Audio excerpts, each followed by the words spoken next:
guys dealt with adversity. Can you talk about when the offense is kind of sluggish to start out? What do you do to kind of rally the guys and keep everyone facing forward, focused on the job at hand? We just had to make the necessary adjustments. Got to find ways to be more efficient, of course, and then just momentum. I think that score before half was really important, that little 2-minute drive. And then coming back after halftime, that drive was really important, too, to go up 14-3. So, yeah, just got to continue to rally around the guys. And we stuck together, which was important, and just love how we responded. What was your assessment of the first half and what was going on and why things weren't working? Man, we're one block away, one move away from a lot of chunk plays, explosive plays. Weren't really moving to how we wanted to, of course, and you got to run the ball really well against drop 8 and be dominant on the perimeter, just to continue moving the chains. But that starts with me, starts with just the little mistakes we had, pre-snap penalties, and negative plays. I mean, those are natural drive killers, and just can't let that happen. And you start getting the ball to Marvin more frequently, and the offense takes off. There's got to be a correlation there, right? For sure. I mean, he's an explosive player. Trust Marv, know what he can do with the football in his hands, and special things happen when that happens as well. So a lot to learn from, a lot to fix. But if you look at it from another perspective, I'm just proud of how the guys stuck together, proud how we found an answer, didn't hit the panic button, and I think that is going to help us in the long run, and good to learn these type of lessons. So. Why the running game get better second half? What you guys change something? Just different schemes, knowing different fits, playing off different fits, and being really effective with that, efficient with that. But halftime was a good time to just take a deep breath, figure stuff out, in the run game, and then likewise take advantage of the pass game. And once that started clicking, momentum started happening, we started moving the chains, and when we get going, we can do a lot of great things. Dillon, do you kind of like that?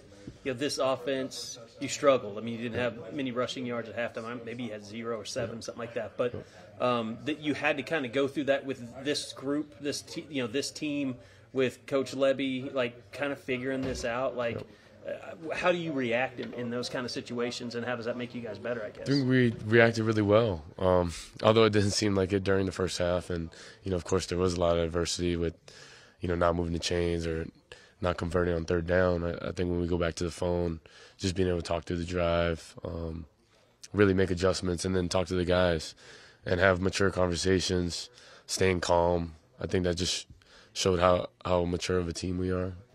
And the defense killed it. I mean, they played their butt off and got stops when we needed it. But holding them to 3 points, I mean, that's big time for us. So.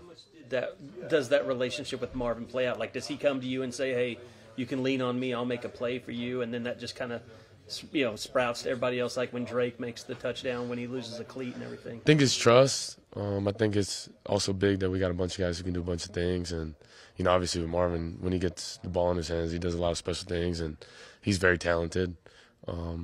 But, I mean, just him being in the right spot, things working out for him, and then Drake, he's talented as well, just being in the right spot, making a play. That's what we needed in that certain time, and making those big plays were very key for us. So. What did you think of the atmosphere in this one? First night game, lights flashing, just what was that like for you? Super cool, super fun. The lights were cool. I didn't expect it, honestly, but it was a fun deal. And then likewise, just another opportunity to go play the game. I'll never take that for granted, and just love being able to suit it up and play ball.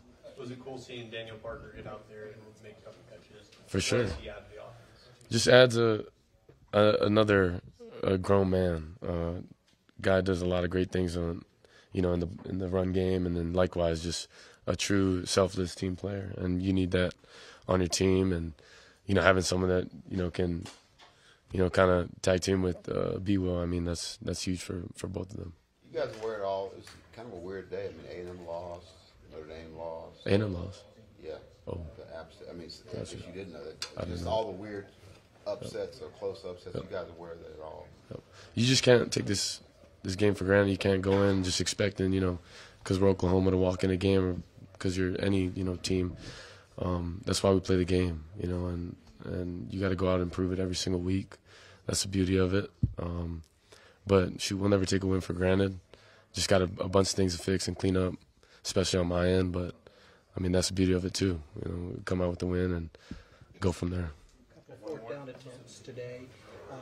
The fourth down. What's your mentality working with Levy through fourth downs? I know you had one pre-snap penalty where you guys didn't get to snap the ball, but is it like what it was in the past with Coach Levy at UCF? Is he aggressive on fourth down? Do you expect that throughout the season? Shoot, I'm expecting it until they tell me to get off the field. So, you know, I'm really aggressive myself, at least getting to the line, giving us a chance to do so. But, I mean, 4th and 1, 4th and 2, you got to go get it. You got to, you know, kind of nut up and go find a way. So, proud of our guys for doing that on that 1 4th down, and then just pre-snap penalty on that, you know, naturally kills it. But things fixed, things to clean up, and it'll be good. Thanks, Dillon. Thank you. Thank you. For more information, you can visit TulsaWorld.com.